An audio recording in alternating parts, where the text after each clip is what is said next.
Welcome back to another episode of the Jake Brown Sleeper Fantasy Football Podcast. I'm your host, Matt the GM, along with my co-host, Jay. Jay, welcome back after your brief hiatus. Yes, good morning, guys. How are y'all?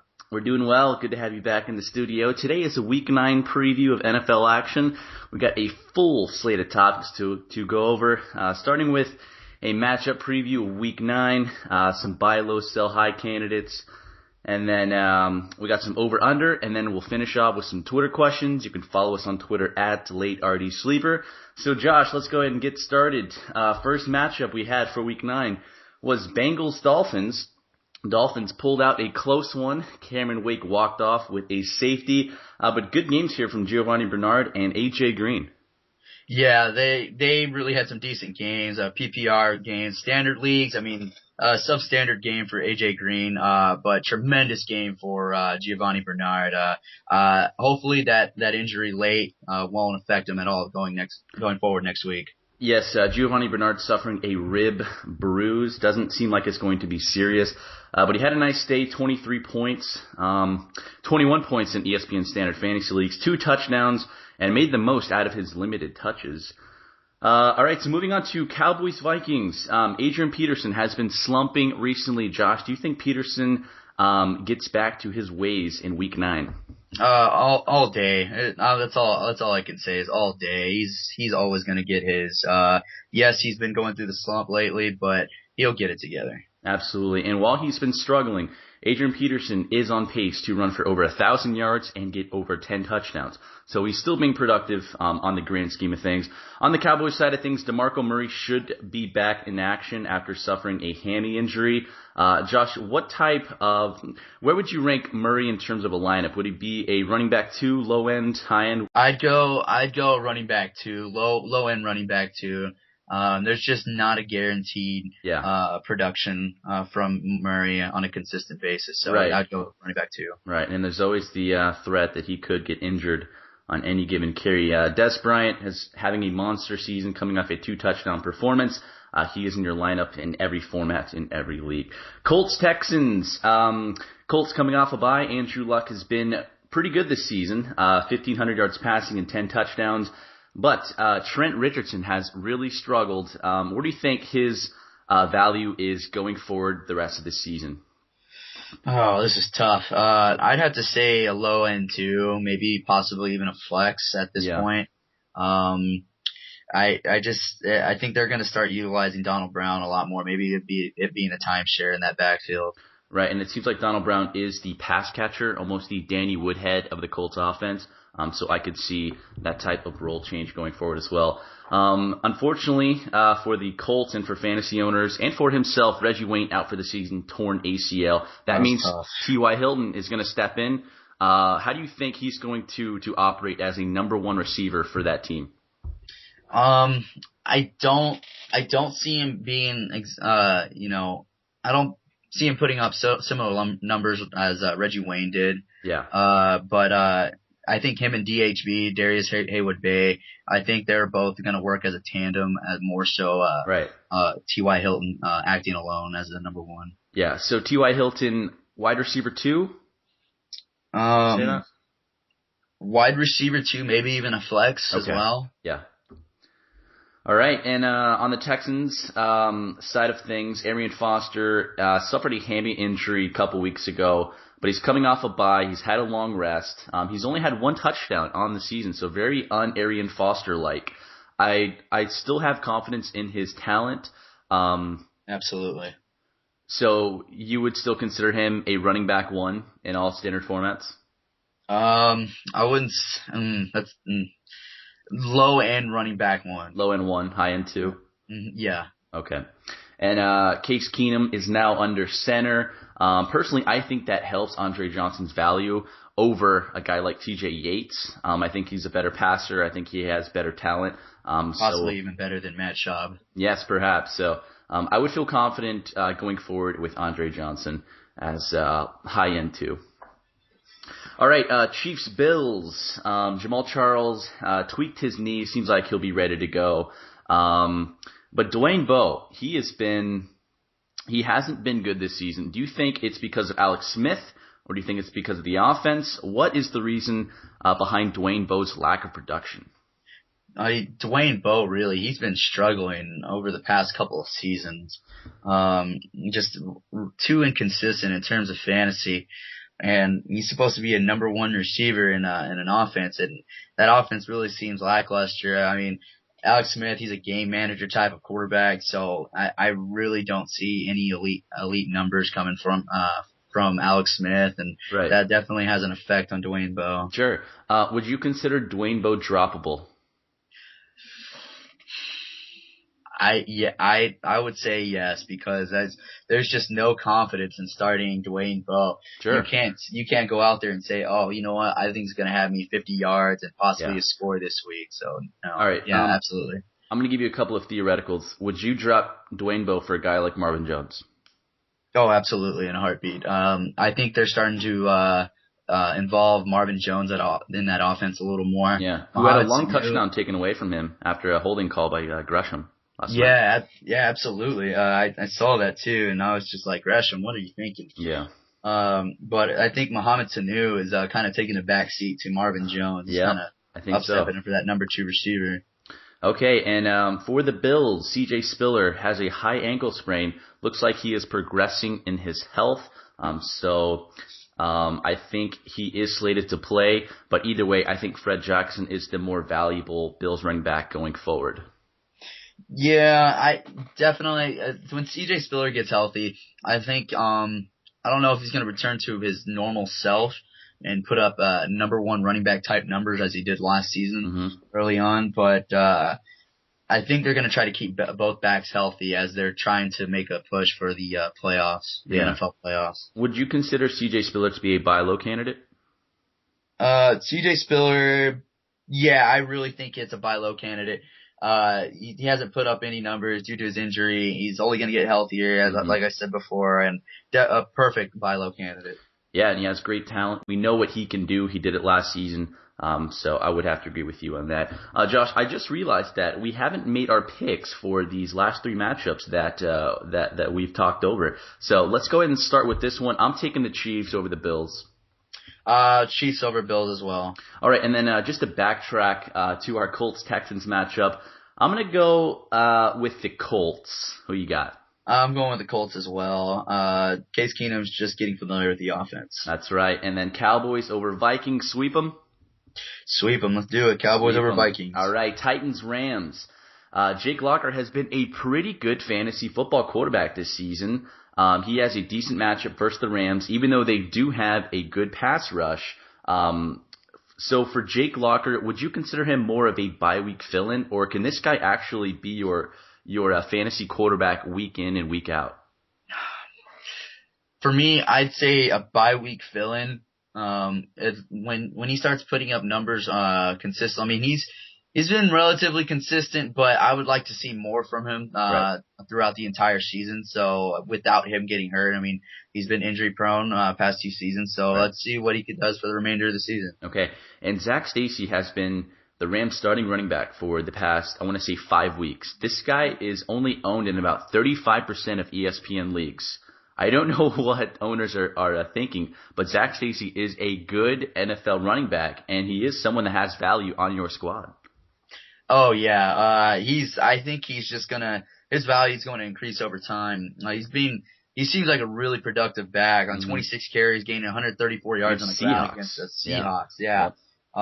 It's unfortunate that he suffered the injury late, but I think he's healthy now. He's good. It's just a little tweak of the ankle. Right. He'll be fine going forward. Looks like he is progressing with that ankle. I'm actually taking the upset. Well, I don't know if you could really call it an upset. But despite the woes at quarterback for the Rams, I'm going to go Rams over Titans. Okay. I like the Titans over the Rams on this one. I think that defense is going to step up and really play more like a Seattle type of defense against the Rams this week. All right, Saints-Jets. For the Saints, Drew Brees has been a monster this season, but Jimmy Graham has a torn plantar fascia. I don't know what you can make of this. He was still productive with 2 touchdowns last week despite this injury. If you were a Graham owner, exactly. Jay, if you were a Graham owner, would you be concerned going forward about Jimmy Graham's health and his production? Definitely. A torn plantar fascia. That just sounds painful. Yes, it does.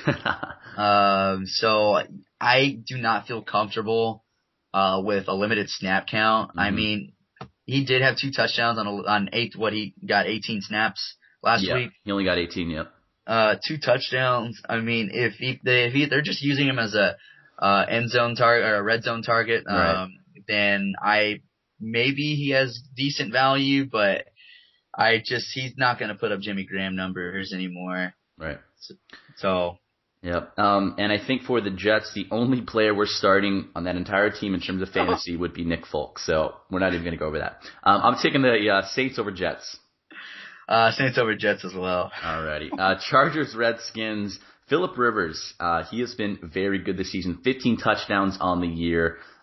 He is a starting fantasy quarterback, isn't he? Oh, absolutely. Phillip Rivers looks like he's getting it together.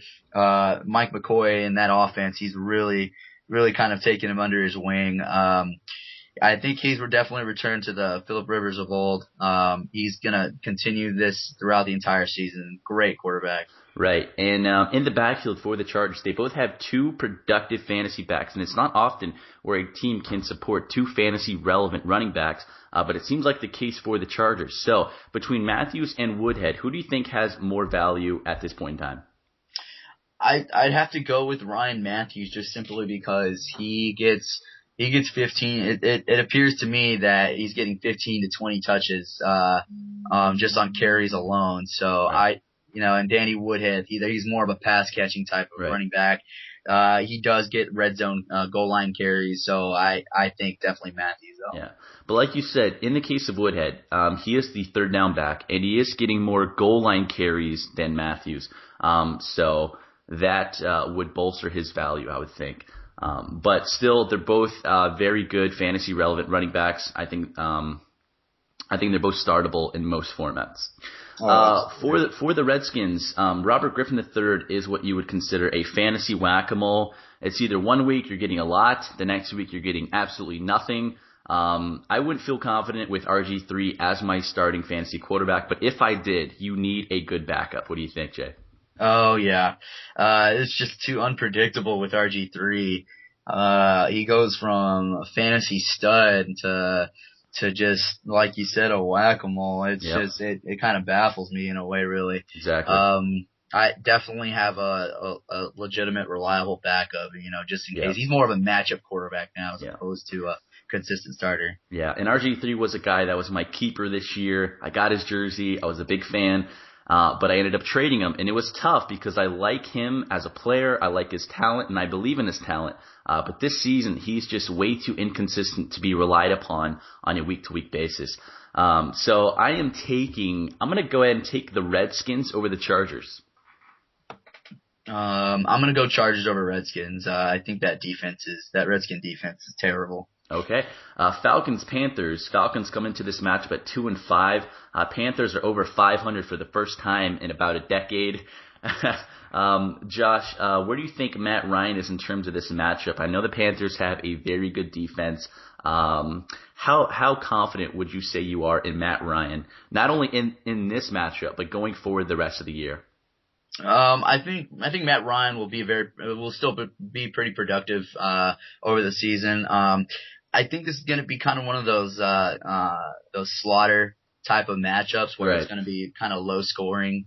Sure. Probably stay in the teens. But I do have an update. Roddy White returns to practice after missing 2 games with a hamstring and ankle injury. So maybe this will boost Matt Ryan's value going forward. I would hope so. And as a Roddy White owner, I have been waiting all season long for him to get back on the field. So that is good news. Definitely encouraging for Roddy White owners and for Matt Ryan owners. So speaking of Roddy White, Jay, once he comes back from that hammy injury, ankle injury, where do you think Harry Douglas's value goes? Do you think it stays at around a wide receiver 2, or do you think he reduces down to more of a flex wide receiver 3? I'm gonna say low end 2, high end flex type of player. Yeah. But he will still see some production. He in PPR formats, he's definitely reliable. Right. And for the Panthers, Jonathan Stewart should be returning this week from what we've been hearing from our sources. Do you think that affects DeAngelo Williams' value and even Mike Tolbert going forward, Tolbert being more of a goal line back? Oh, absolutely. I think all of them really get affected here. Jonathan Stewart, I know he's making the season debut, but his value is going to be limited. Yeah. Tolbert's value limited. DeAngelo's value just gets low, kind of decreased there. With that backfield, you don't know who's going to get the carries at any given time. Right, and Cam Newton has been very good recently. 3 straight weeks of at least 20 ESPN Standard League fantasy points. So I would feel confident starting him in any format, any league, regardless of matchup. I'm taking the Falcons, Jay. Oh, I'm going to take the Panthers at home. No, I'm not being biased. I believe their defense will get it done, and force Matt Ryan to kind of have a sporadic day. That defense is stout indeed. Eagles, Raiders. Nick Foles should be back in the starting lineup for the Eagles. I think that helps guys like Deshaun Jackson and McCoy, Jay. Oh yeah, definitely. McCoy definitely will have a better game. His value going forward, it does not diminish. It's not diminished at all. He's gonna put up his numbers. I think he will only get better as the season goes forward. Right. And surprising stat, even though McCoy has struggled in terms of fantasy the last 3 weeks, he still leads the NFL in rushing yards. So he's been productive on the ground, 733 yards so far, but only 3 touchdowns for Shady McCoy after the hot start. But going forward, he's still a top 5 running back. So I wouldn't feel too concerned if you are a Shady McCoy owner. On the Raiders side of things, not a whole lot of fantasy relevance, but Terrell Pryor has been decent. He's not too lethal through the air, but what makes his value increase is the fact that he gets about 5 to 7 points from simply rushing yards per game, Jay. So is Terrell Pryor more of a bye week fill-in, or is he actually someone that you could start if you have a guy like Matt Ryan on a bad matchup? I think he's a bye week fill-in. He had 88 yards passing last week, 2 interceptions, and I mean his production came from on the ground. I mean he's the unfortunately in terms of the Raiders, he's the rushing leader for that team with 391 yards. So it's just kind of unbelievable. But you're definitely a bye week fill-in. Definitely. While he only had 88 yards passing, he did get 16 points on the ground. So that's what helped Terrell Pryor last week. Darren McFadden did get 2 touchdowns last week, so if he can stay healthy, he is what I would consider more of a running back 2, but not with a whole lot of confidence. Oh yeah. Running back 2, Darren McFadden, you don't know when he's going to get hurt. Yeah. I think he's going to stay healthy for the remainder of the season. Let's hope, because I am a DMC owner. I believe he'll put up some running back 2 numbers, definitely. Okay. I'm taking the Eagles on the road, Jay. Eagles on the road as well. Alrighty, sweep them indeed. Buccaneers, Seahawks, 0-7 versus 7-1. Mike Glennon has been decent, but I think the biggest beneficiary of Mike Glennon under center would have to be Vincent Jackson. He has been very good recently, on pace for over 1,500 receiving yards. Doug Martin is still going to be out, so if you have Mike James, I believe, I think he's more of a flex option. Yeah, definitely a flex option. I don't know how many carries they're going to give him, and I believe since they're going to be trailing pretty much throughout this entire game because they're in Seattle, they're going to be passing a lot. Jackson will get a lot of looks. But be on the watch out. Richard Sherman, I believe, he suffered an injury last week, came back, but I think he's going to be good. Watch out for that Jackson and Sherman matchup. Right, that should be a good one. For the Seahawks, Marshawn Lynch with a disturbing only 10 touches last week, and now he's dealing with an ominous knee injury. Jay, if you were a Marshawn Lynch owner, would you be somewhat concerned about this injury and his lack of touches last week against the Rams? It does kind of concern me a little bit. Perhaps maybe that was the reason why they limited his touches. They were aware of his injury, but they didn't want to inform the media and try to keep their injuries on the DL. But Lynch, it does kind of concern me simply because he is a workhorse type of back. Yeah. But as far as his overall value towards the playoff time, I think he'll be fine. Okay. I will take the Seahawks. I'm definitely taking the Seahawks. No chance for the Buccaneers. All right. Ravens, Browns. Jay, so the Browns are on their third quarterback of the season. Started out with Whedon, Hoyer back to Whedon, and now let's see who they got. Jason Campbell in there now. But it seems like Jason Campbell can keep Josh Gordon and Jordan Cameron both relevant in terms of fantasy. So if you're an owner of either one of those guys, are you too worried despite the quarterback situation? Jason Campbell seemed to did a good job against Kansas City, one of the top defenses in the NFL. Definitely.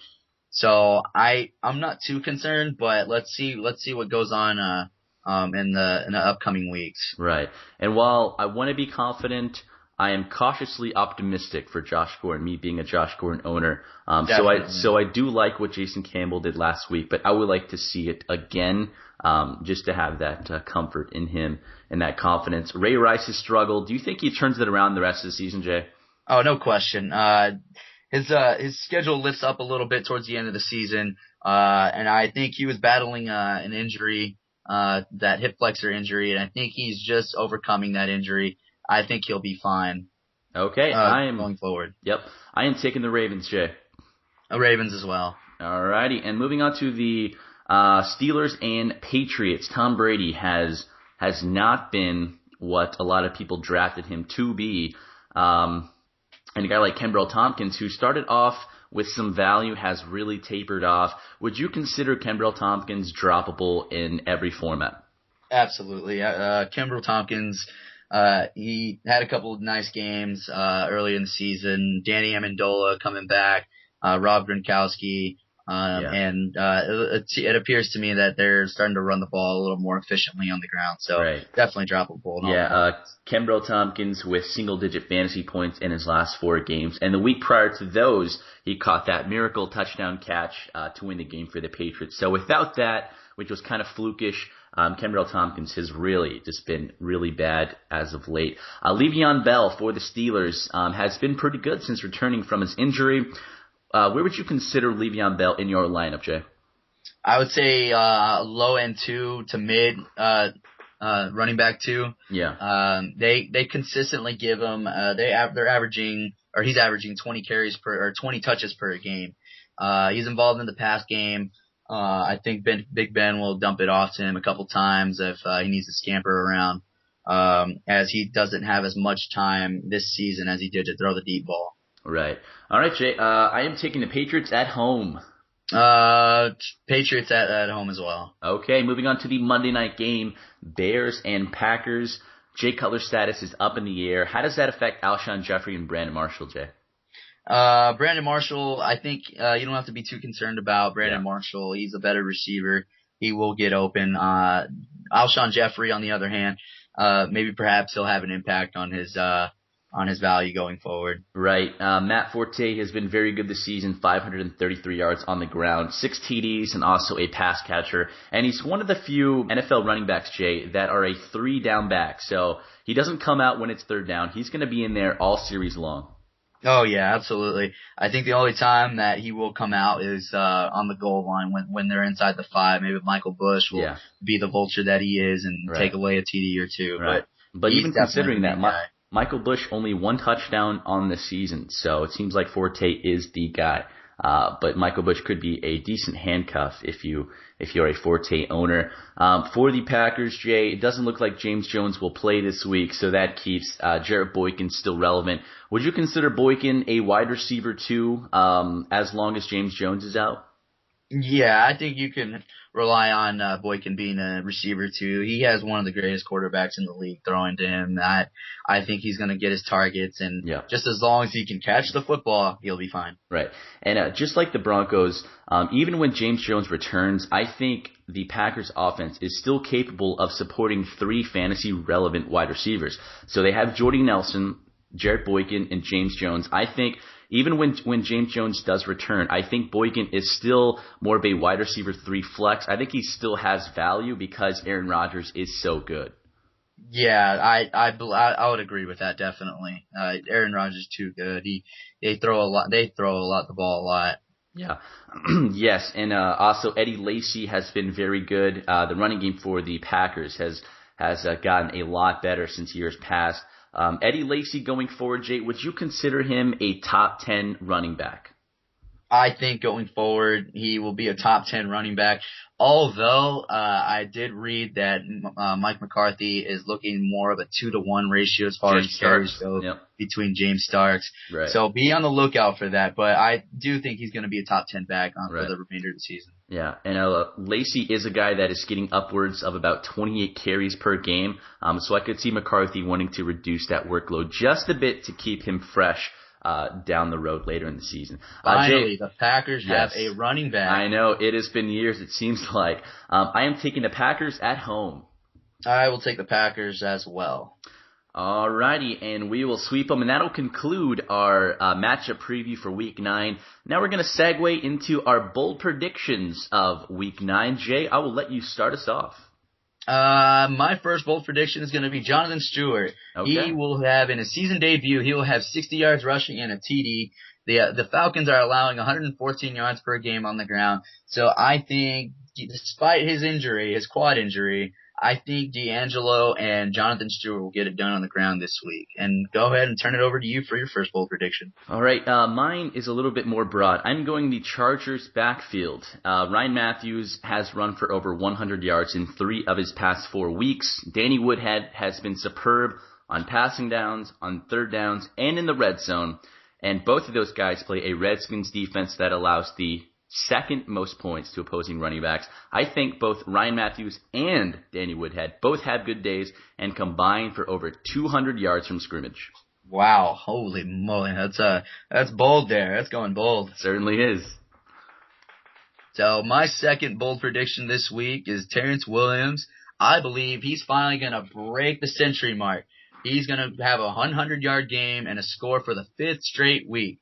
The Vikings are allowing 287 passing yards per game. Cowboys are averaging 37 pass attempts per game this season. I think he'll get plenty of targets, and he finally breaks through. Alrighty, Jay. My second bold prediction is going to be Andrew Corliss, backup tight end for the Packers. Now, before you freak out, I understand that Corliss is more of a blocking tight end. Who is that guy? Andrew Corliss is the replacement for Jermichael Finley on the Packers offense. So he is more of a blocking tight end. He only got 2 targets last week, 2 catches for 15 yards. He was on the field for 56 of the Packers' 62 plays, something like that. So he's on the field. While he's utilized more as a blocker, I think he could break out this week. He plays a Chicago defense that allows the 5th most points to opposing tight ends. They've allowed double-digit fantasy points, Jay, in 6 of 7 games this year. And 2 weeks ago, before they were on their bye, they gave up 23.5 to Jordan Reed. I think Andrew Corliss, despite his usage as a blocker, could maybe get a red zone score from Aaron Rodgers. That is bold indeed. Yes, Definitely a lot more bolder than your first one. Yes. All right, so that'll do it for our bold predictions of Week 9. Now we're going to move on to our buy low, sell high candidates. This is something that could help some rosters out there. A lot of guys are looking to make trades around this time of the year. We have some guys that perhaps you should consider if you want to improve your lineup. Jay, go ahead and lead us off. My first buy low, actually, it's my only buy low. Ray Rice. I believe that he will definitely turn it around, as I mentioned earlier in the show. I think they're gonna start limiting Bernard Pierce's touches.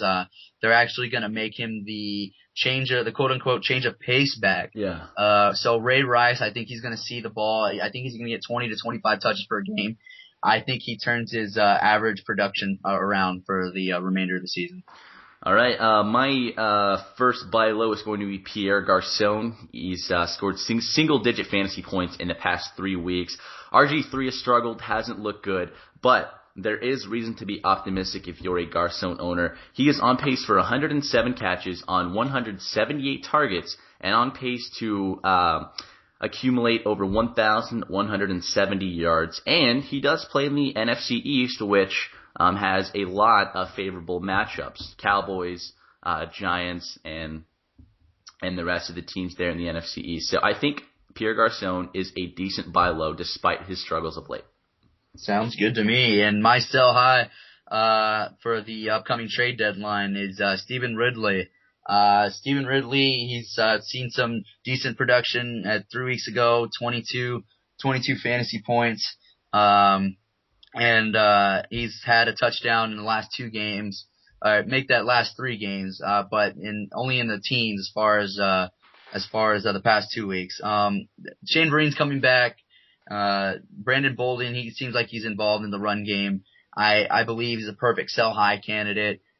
So for you Stephen Ridley owners out there, just try to see what you can get for him. Definitely a good sell high candidate. That is indeed. My sell high candidate is Jimmy Graham. I know he's been a monster this season, but this is a guy that has a torn plantar fascia. And even when you're just a regular person walking down the street, it is extremely painful to have this type of injury. However, Jimmy Graham is not just a regular person. He is being asked to run, jump, and play at an elite level for the Saints. So he only played 18 of the many snaps in Week 8.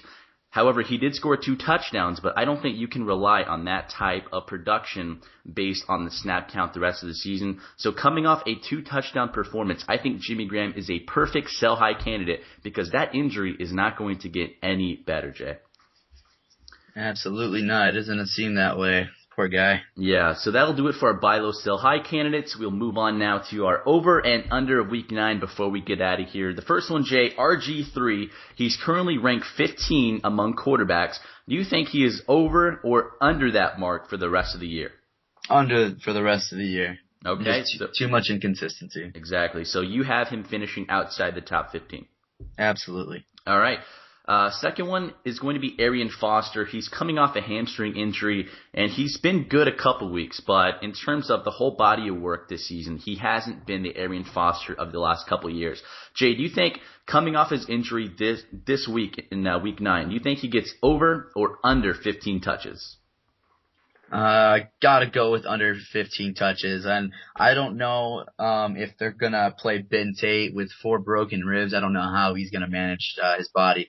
But they did sign Deji Kareem. Yep. And a couple of other running backs. Yeah. Just for insurance purposes, just in case those 2 running backs don't play. So under. Under 15 touches for Arian Foster. Next one, Jay. The Phillip Rivers renaissance continues. He has been very good this season, a top 5 fantasy quarterback, despite having a bye last week. Now he plays a Washington defense that allows the 4th most points to opposing quarterbacks, Jay. Over or under this week, Phillip Rivers, 20 points. I'm gonna go with over. That defense is that terrible, so they'll allow even more fantasy points to an opposing quarterback. And you said it. All right, so thanks for listening to the Week 9 preview of the Late Round Sleeper Fantasy Football Podcast. You can follow us on Twitter at LateRDSleeper and on Facebook at Late Round Sleeper. That is Late Round Sleeper, all spelled out on Facebook. So Jay, thanks for being in the studio today. Guys, we'll see you next time. Good luck in Week 9. Jay, go ahead and sign us out. All right, you guys take care. Have a good one. It's a pleasure, and I'll be sticking around for the upcoming weeks. Peace. Later.